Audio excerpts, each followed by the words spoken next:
doing it.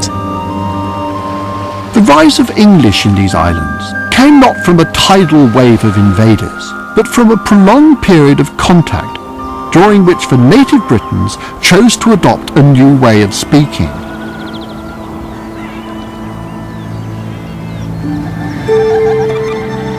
But why did this happen? Archaeologist Sam Lucy has been examining graves from the period to understand why this dramatic cultural change took place. So this would be similar to some of the graves they found at West Heslington? Yeah, very similar. Up by his head, you've got the metal tip of a spear, and the wooden shaft has rotted away.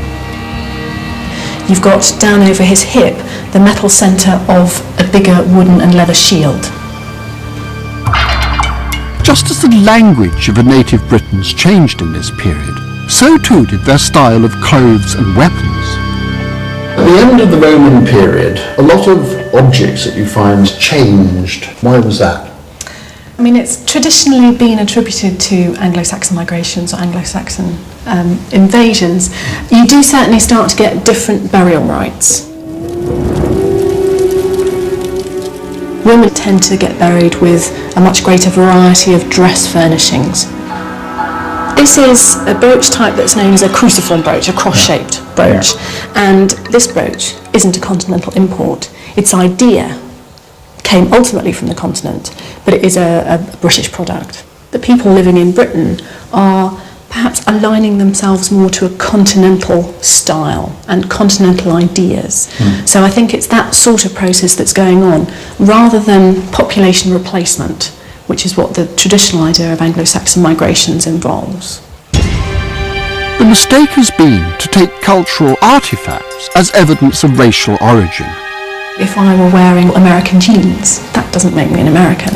If I'm driving a German car, that doesn't make me German. It doesn't work like that. There can be no doubt that a trickle of warriors and families on the move were coming into Britain from the countries of Northern Europe in this period. But the traditional picture of invasion and population replacement is unsustainable.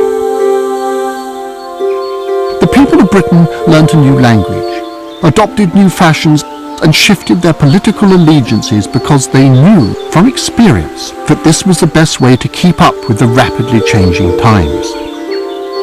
It was only in later centuries that the complex details of this process were transformed into a captivating story.